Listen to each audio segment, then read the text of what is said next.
iHeart, get ready. Fantasy football is here. Welcome to the Scout Fantasy Show. ScoutFantasy.com is home to the Fantasy Football World Championships and the best players in the world. Real money winners giving their secrets to help you win. Now exclusively on iHeart. This is the Scout Fantasy Show with your host, the one, the only, Dr. Roto. Dr. Roto. Get out the insurance cards. Get out the copay. The office is open, my friends. All right. I told you I would do this the other day. I told you I would finish up with the FSTA draft. And I'm not going to spend too much time on this draft. I already feel like I've spent enough. But I'm going to go through the rest of my team today. And then maybe I'll look at this draft tomorrow. After I look at my team today, I'll look at this draft tomorrow in terms of which teams did well with lineup construction and value and stuff like that. But we'll, every draft changes and your ideas about players change. And, it's still very early. We're talking about is January 30th today, right? January 30th. So what I think on January 30th and what I think on March 3rd will be two different things. I'll be a month older, a month smarter, hopefully. All right. On our last podcast, I told you I started the draft with Bryce Harper. And then I took Miguel Cabrera, came back with Trevor Story and then Ronette Odor. And then I continued with more hitting with Gregory Polanco, Mark Trumbo, and Alex Bregman.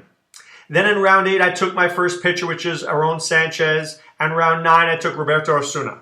And then in round 10, I took Andrew Benintendi. So here we were at the end of round 10, and I have 8 hitters and 2 pitchers. 1 starter, 1 closer, and 8 hitters. So at this point, I'm happy because I'm establishing my hitting, right? I've got my hitting in a place where it's where I want to be. But now I know I've got to pick up some pitching. So round 11 was the only time that I was sniped in this draft. So there were 3 pitchers I liked. I liked Michael Fulmer, I liked Jameson Taillon, I liked Alex Reyes. And sure enough, I had ranked them Fulmer 1, and then the other 2 were very close. Ron Chandler takes Michael Fulmer in round 11. I wasn't happy about that. It was the first time Ron got me, and I just wasn't happy about that. So I took him there, or Ron took him there, and then I was faced with Taillon or Reyes. So a couple of things. So I like Alex Reyes more. I do. I like Alex Reyes more, but I didn't take him. 1, I like Pittsburgh. I like the pitching coach. I like the park. I love Taillon's upside. And I didn't like the WBC and the fact that Reyes, I think, is going to be pitching in the WBC, and that worries me. I think it ramps up guys too soon, and I really don't like years where the WBC is involved. I was hoping to get Taillon and then get Reyes on the way back. That was the plan, 100%. I take Taillon, next pick, Alex Reyes. Of course, afterwards, I asked the guy from Baseball HQ, I say to Brent Hershey, I said, hey, if I had taken Reyes, would you have taken Taillon? And he said, no. And I'm like, oh my God, really? Because then I could have had Reyes and Taillon. But I only got Taillon out of the 3, so that was a mistake on my part.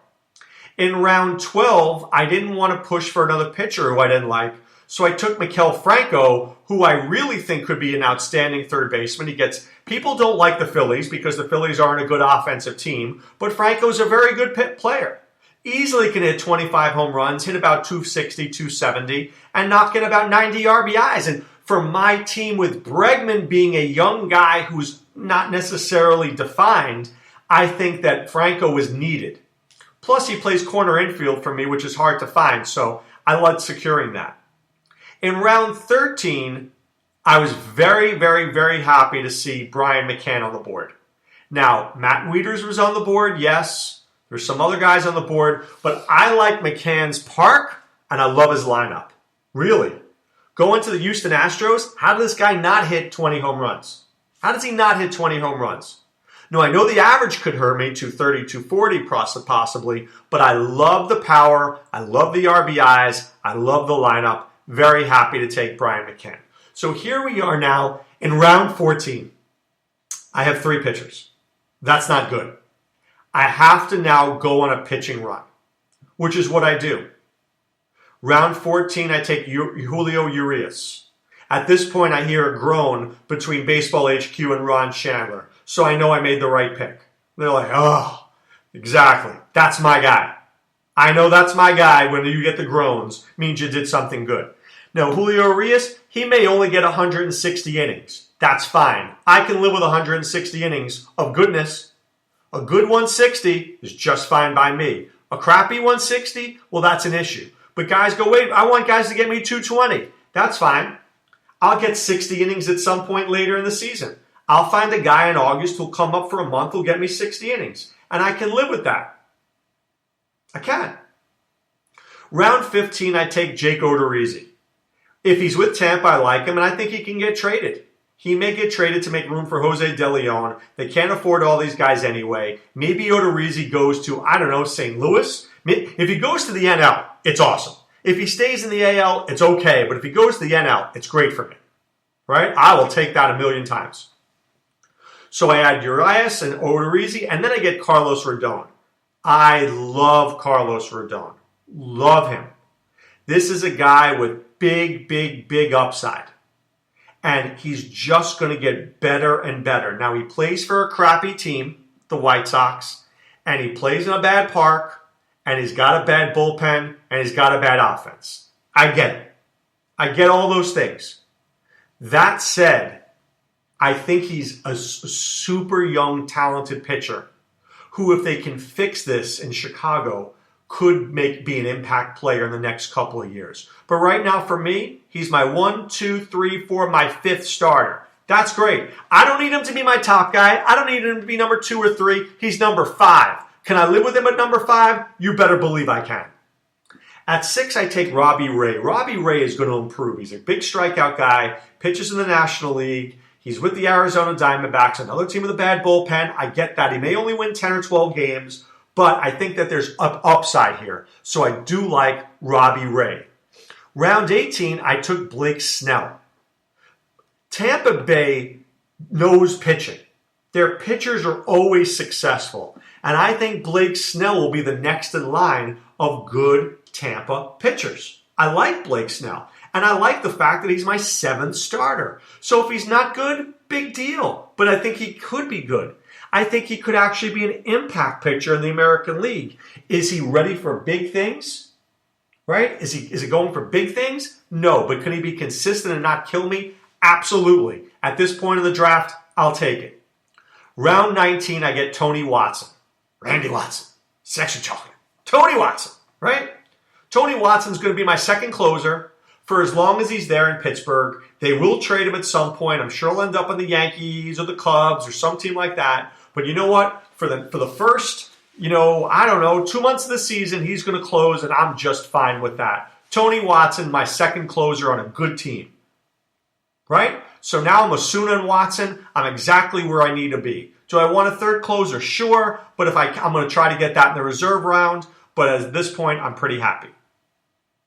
Round 20, I take Didi Gregorius. Didi Gregorius, to me, is just a guy that gets no love. What if he hits 2nd for the Yankees? What if he hits 20 home runs and steals 12 bases? I think Didi Gregorius is getting better and better and better. And you know what? As a middle infielder, I can live with it. I absolutely can live with him as my middle infielder. Very consistent. I'm happy. So now at this point, I realize I need some speed. Okay? I need some speed because I have some speed with Harper, some with Story, some with Odor, a lot with Polanco, maybe a little with Benintendi, and maybe a little with Gregorius, but I need some speed. And this is the first time in the draft where I look at the guys and I go, who has a category that I need? And I don't like doing that. I don't like doing that, but I have to here. I have to look for specific categories because I'm a little short. So I take a guy named Charlie Tilson, who should be the center fielder for the White Sox. Charlie Tilson's got a lot of speed. We're talking about 30 stolen bases, and I'm very happy. And then I come back in round 22, and I take Leonis Martin, another guy who should have 20 stolen bases. So I'm hoping right there at the end, I'm hoping that I'm adding 50 stolen bases with these 2 guys. Am I willing to sacrifice a little power? Yes. Am I willing to sacrifice some runs scored and batting average? Yes. I need the speed, and they are the 2 guys who I think can give me the most speed at this point. So I need to do what I need to do, right? I got to do what I got to do to get guys in there who can give me a category, because I don't want to fall behind in those categories. And I think with Tilson and Martin, if they could both be starting, I'll be okay, right? I'm not going to be fleet-footed with speed, but I won't suck either. So between Martin, Tilson, and Polanco, if I can get 75 stolen bases, great. And then the rest of my lineup, I can get maybe about another 30. I'll be about 105 steals. Should put me in the top half in this league, and I think I could be just fine. Second catcher in round 23, I get myself a little James McCann. At this point, I really don't like him, but he's one of the last guys available, and at least he plays, right? Then I start working on my bench. Foltynewicz is my first pitcher. I think Foltynewicz right now could be a starter for me if I take out Robbie Ray or Blake Snell. This guy's a pretty good arm. This is a guy that Bernie Pleskoff, if you follow Bernie, which I do, he's an old scout. He loved Foltynewicz. I think this guy's got a lot of upside. I was all over him. Round 25, I take Greg Holland. Now, this was on Monday, last Monday, and then, of course, a couple of days later, Greg Holland signs with the Colorado Rockies, who wanted him badly. Had somebody asked me a question and said, Dr. Roto, had Holland signed with the Rockies, would you have taken them here? Yeah, I would have. Why? Because I think he can be a closer. Greg Holland was one of the top closers in fantasy baseball. He absolutely was, right? So why wouldn't I consider him here? I would. So Ottavino's there, but Ottavino's not a sure thing. I think Holland ends up becoming the closer probably in June or July, and until then is a setup man. So the question is this: will I hold Holland on my bench long enough to finally be able to roster him? Probably, because I do think he's like a running back that I say to myself, he's eventually going to be the starter. I got to stash and cash, baby. Stash and cash with Holland. That's what I need to do, and that's what I'm ready to do here. I need to hold Holland, right? I need to hold Holland long enough for him to be the closer. If I'm impulsive and I get rid of Holland, that's a problem. It's a big problem, because then I've given up on him too early, which I don't want to do. I don't want to give up on him too early, because what if he comes back and he's the closer? Then I'm like, oh, I had him, I cut him, I got to get him again. That's a nightmare. I don't want to do that. All right, so now in rounds 26 through 29, I'm just trying to be a gold digger. I'm digging for gold, trying to find the one or two guys who can really help me. So first I get a guy named Dan Vogelbach. Dan Vogelbach is from Fort Myers, Florida, played at Bishopsboro High School. He is a really, really, really good hitter. Now, people don't realize how good he was because he was playing behind Anthony Rizzo in Chicago, and he was in AAA Iowa. So, you know who realized how good he was? The Seattle Mariners, who when they traded Mike Montgomery, they said, give me Vogelbach. So Vogelbach is a good young hitter. Murders righties, not great against lefties yet, probably will be platooned with Danny Valencia in Seattle, but I'm telling you, this guy can mash to the tune of 15 or 20 home runs against righties. That's the kind of bat he has. So I like the upside there, and I'm willing to watch where he goes. Andrew Toles is a guy taken round 27 because he's got a lot of speed, and there's upside there. I'm not sold on Yasiel Puig. I'm not sold that Trace Thompson comes back fully healthy the first couple of months. What if Toles gets the job and holds it? What if Toles gets Toles and holds, right? He holds a job. I'm looking at a guy who's like Charlie Tilson, who might be able to get me 10 home runs and 30 stolen bases. Will I take that in round 27? You better believe that I will. Do I think he's going to do that? Probably not, but I'm willing to see where it goes. Round 28, I come back and I take Drew Storen. I believe Drew Storen has a good chance to be the closer in Cincinnati. I love Raciel Iglesias. I really do. I'm a big fan of Iglesias, but I think that Drew Storen could be the closer. He's always been successful where he's been the closer. When he's been a setup guy, he's been a train wreck. So I'm hoping that the Reds use Iglesias as the effector. Andrew Lamont, Lenny Melnick coined this term, the effector, a guy who can come in whenever you need him to do and give you effective innings, whether that's a 7th, 8th, or 9th inning. But I think Storen could be the 9th inning guy If that happens, I just got myself another closer. So I'm really happy about that. And then in round 29, I got Ozzie Albies, who is going to be the second baseman of the future for the Atlanta Braves. Okay? Ozzie Albies and Dansby Swanson are going to be Dansby Swanson are going to be the second baseman shortstop of the future for the Atlanta Braves. And Ozzie Albies, what does he do? Steals bases. So once again, with Tolles and Albies, I'm trying to get some speed. With Storen and Holland, I'm trying to get myself a backup closer. With Foltynewicz, I'm trying to get myself a starter. And with Vogelbach, I'm trying to get a guy who can play corner, because that way I can cover first base and I can cover the corner positions. Right? And that's what I'm trying to do. So my team as a whole, catching, McCann and McCann, first base Cabrera, second base Odor, shortstop Story, third base Bregman. Corners Franco, middle is Gregorius. Outfield Harper, Polanco, Trumbo, Benintendi, Leonis Martin. Utility, Charlie Tilson, Tolles or Vogelbach. Pitching staff, Sanchez 1, Taillon 2, Urias 3, Odorizzi 4, Rodon 5, Ray 6, Snell 7. My closers are Osuna and Watson. Pretty decent team. I'm pretty happy. Because you know what? The arrow's pointing up. I like arrows pointing up. I may lose this league, and I'm okay with that. But I try to win. I drafted to win. Never draft to come in third place. Draft to win. That's how I feel. I always try to make the picks that are going to help me win my league. So here's what I'm going to do moving forward over this week. I'm going to break down some other teams. I'm going to break down some of the better picks. I'm going to try to get us back into fantasy baseball. I'm going to talk about lineup constructions, good picks, bad picks, and you know what you're going to get from me, guys. You get brutal honesty. Look, I have a lot of friends in the industry, but if they have a crappy draft, I'm going to tell them they have a crappy draft. Because I think it's important for you guys out there to learn why guys make good picks and bad picks. And I mean, look, this is just my opinion. These guys have drafted it for a reason, but I'm telling you what I think, right? What do I think of their draft and what they did right and what they did wrong? I can tell you what I did right. I took a lot of hitting, and I took upside plays. What did I do wrong?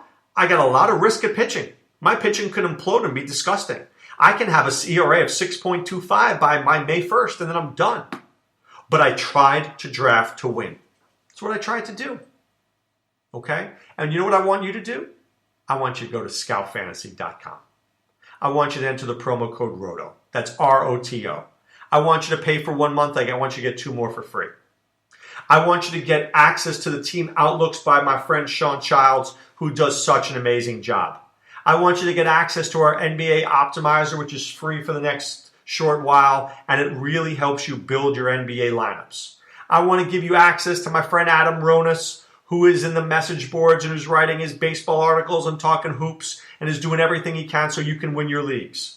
I want to get you access to my friends James Capone, we know him as Cappy, and Tom Kicker, we know him as Kickman, who will help you with NHL DFS.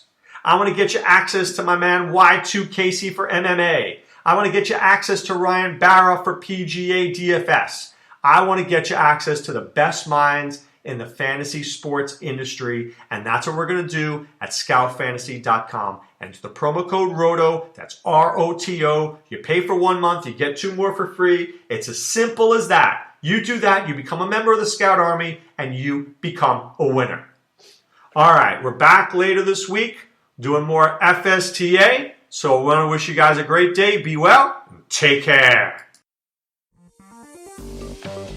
Thanks for listening to the Scout Fantasy Show. There's never been a better time to join the Scout Army. Visit scoutfantasy.com. Use the promo ROTO for 2 months free. And don't forget, fantasy players, please thumbs up the podcast on the iHeart app. See you next time. Go Scouts!